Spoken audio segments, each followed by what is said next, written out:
Thanks so much for being on the show today. Thank you. Thanks for inviting us. Oh, you're welcome. I got to ask you something. A few weeks ago, you did an amazing show. It was a very intimate acoustic set almost at the art museum. What was that like, and what made you guys decide to do that? We got invited by the museum. We've done a couple of stunts like that before. Maybe once a year, they invite the band that's sort of out of the whole museum sphere, I guess. They've had a couple of Norwegian bands like Motorcycle doing that before, and they simply suggested that, if we come in there and show some of our more unexpected influences. And when they told us that these show days were when the police had the highest amount of neighbor complaints in the whole county, we simply couldn't say no. And I know that Dimo Borgir just did a performance with the Cork Orchestra. Are you guys going to do anything like that anytime soon? Could you see yourselves doing that? Well, we haven't discussed that, of course, but everything is possible. I mean, we like challenges. We like to challenge ourselves, and we will really consider it if we got such an opportunity. Absolutely. So yeah, maybe. Now, with all the bands out of Norway, how would you actually describe your sound? Oh, do we have to? You have to. You don't have to, but you could try. Well, I mean, we're not that. We're not so hung up in genres and stuff like that. Right. I mean, we just go with the flow. We like music. We don't like genres, and we really don't care about labels and stuff like that. But I guess some sort of extreme metal with 70s influences, progressive. Maybe that's a little worn out word, progressive music, but still, it could be described as progressive extreme metal. Okay. I think that's fair. Yeah, I like that. And what is it that keeps you guys together? I mean, you guys have been together since like 1991, 92, around then. What were you, like 13 or 14 when the band started? He was 13, I was Oh my God. 17. Oh, excuse me. Yeah, how'd you guys keep married life together so well? Like, what's it like being married to each other for so long? Yeah, I guess we're. It's not the worst analogy. Like practically, aesthetically, it's a horrible analogy, but just like practical on the practical side, it's like that. We make sure that we are given room to do our own thing, to explore our specific interests as well as the common interests in the band. And try and sort of like not step on each other's toes. It sounds like a cliche, but it's very true. I think that some things some people are good at, and they are allowed room to explore that. And the rest of us, when somebody has something that they're more talented in than the others, they're allowed to sort of explore that and have maybe a bigger say in that. Just an example, like a drummer should be allowed to be the drummer and make decisions on the drumming, and not have two guitarists and a bass player and a singer standing over him all the time and sort of making judgment calls for the drumming. Yeah, I think that's a great idea. That's a good call. it works. Trust and respect. Yes. Old school. Yeah, that's what it all comes down to, people. And what's the reasoning for incorporating North... Blah. I don't know what that is. No. Yeah, me either. Okay, what's the reasoning for incorporating Norse mythology into your songs? Because you're Vikings or Viking-esque? Yeah, well, some of our ancestors might have been Vikings. We don't know that. Right. Mostly of them were farmers and artists. Farmers and artists. That sounds very strange. Still, that's our closest roots, and it's kind of a simple philosophy, really. I mean, to be able to explore anyone else or any other history in general, you have to be secure on your own. You have to know your own history to begin with. So that's our mythology. Just the philosophical system, the ancient philosophical system that is closest to us. So we feel rooted, we feel grounded in the Norse mythology. So it's pretty easy, really. Okay. It would be strange if we choose like some Inuit or Indian mythology, wouldn't it? Or Greek mythology, for that matter, or something to that effect. Yeah. And I wanted to ask you, a lot of people, do they tell you... How the fuck do you say this? Axioma ethica odini? Yeah, it's perfect. Oh, thank you. What does axioma ethica odini mean, anyway? Well, have to ask. of course. I mean, I'll do the short version, of There course. you go. Yeah. Axioma is a. I don't know if it's actually a word. It's a word made up of an axiom. An axiom for us means an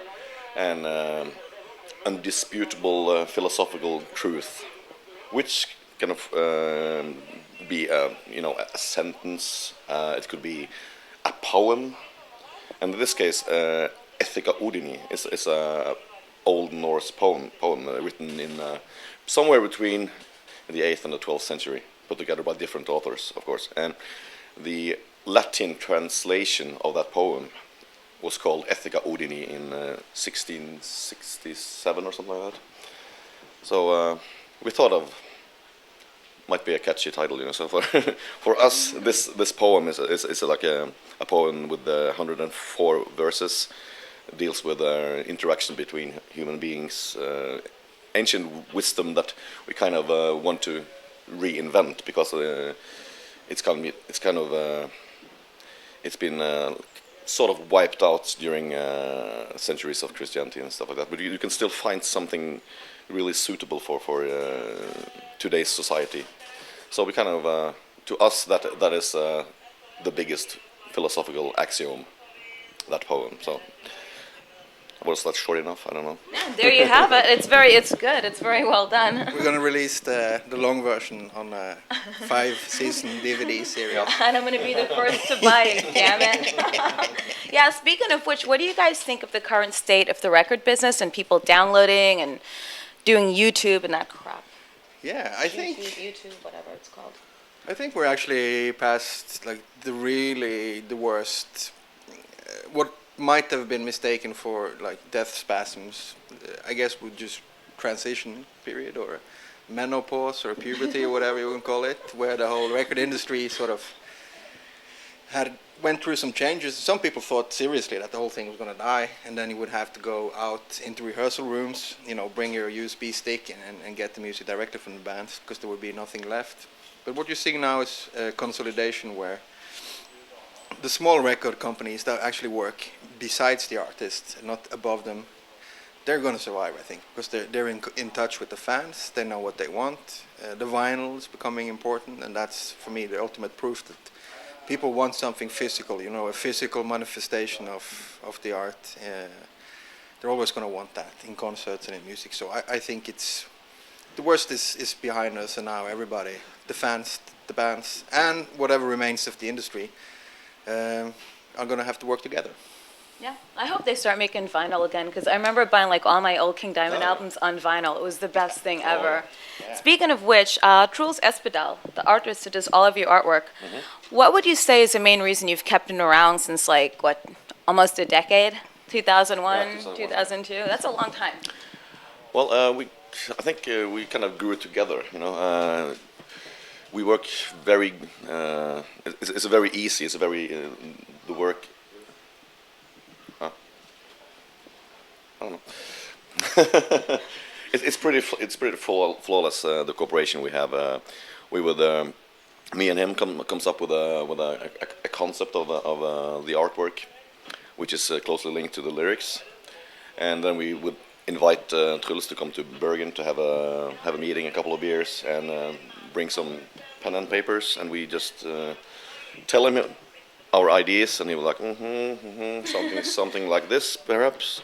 Yeah, maybe add some details there and there, and we usually have the whole concept ready in like 2-3 hours. Cool. Yeah, and he's like really into it. He's really into the band. He's like he listens to pre-production tapes of not tapes anymore, but CDs, of course.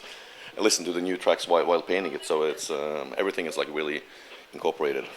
That's gotta be cool. I like it. I like his artwork. I'm a big fan. Oh, thank you. Definitely a big fan. Now, yeah, thanks. If people actually want to buy your stuff, where can they go on the web to buy your things? What's your official website? And please don't say MySpace. I wish someone would just fucking blow up MySpace already. Do you have like a real website? Can you answer that? Yeah, I guess Did I should say they blow up MySpace? you're gonna have the feds at the door. I don't care. That's it. They don't like the combination of blow up and things. I know. But I told PayPal that once, and I had feds at my door 3 days later. there you go. Right now, I think the thing that where things are happening the most is actually Facebook. It seems facebook.com/enslaved, and there should be links there for people in Europe. It's a good thing to go to indierec.com, which is indie recordings. Yes, here in Europe. In the States, they can go to nuclearblast.us.com. And they should be able to find everything there. You know, links to the merch companies and everything should be there. So don't forget to pick up their latest album, You can do it. Don't forget to pick up their latest album, Axiomia Ethica Odini, on Nuclear Blast Records, in Brazil, by the way, just so you know. go. I mean, what would you think you guys would be doing if you weren't playing music? Oh, Would you be like an actor? Would you be like a soda guy, a janitor, a milkman? actually, I have papers. I'm educated. I know you're educated, by the way. I actually have papers that I'm licensed. How shall I put it? Like a plumber, Oh, cool. That's hot. industrial plumber, like big pipes and North Sea platforms, stuff like that. That's a hot job. Well, I quit 10 years ago because, yeah. A piss. And what about you? Yeah, I come from a family of academics, I guess would be something like that. History or psychology or something like that. I started studying at some point, but you know, music is such a lot more fun. Drug abuser. Yeah, Drug abuser. abuse, alcohol abuser, you know, all these really crazy things. Yeah. Cool. Yeah, it's just the difference is just when you get up, and you don't have to hide the fact that you're drinking too much when you're a musician, which is very convenient. And yes, it's a requirement. Now, do you have any messages for your fans in South America? Yeah, we really want to go and play there more. It's kind of ironic because we've had such a close connection in a sense with all underground from the beginning, with the magazines and online, especially on, you know, the interactive places like Facebook. There's so much interest and feedback and support from South America. We have friends over there, and we keep almost getting over there. And I'm just, you know, crossing my fingers that we will now. And you? I pretty much agree. We've never actually been playing in South America. We did Mexico. We tried to play That's Mexico. not South America. I know. That's like saying Sweden and That's the Norway. closest. I think it's pretty much the same That's like country. the one thing I learned as soon as I moved here. You don't say Sweden and Norway is the same thing, and it's not. It's two separate countries. I know, but It's I in mean, Scandinavia. we're kind of close to Sweden. I mean, I don't mind. Scandinavia. Well, except Denmark. Did I say that loud? There are Germans. Germans, we don't like leather people, that's for sure. Okay. Leather and hats. Leather, Leidenhausen. Okay. Well, thank Anyway, you. I want to go to South America. South America, You infected me. Brazil. We're stuttering today. Yep. Okay. Well, yeah, you never know. Thanks so much for being on the show.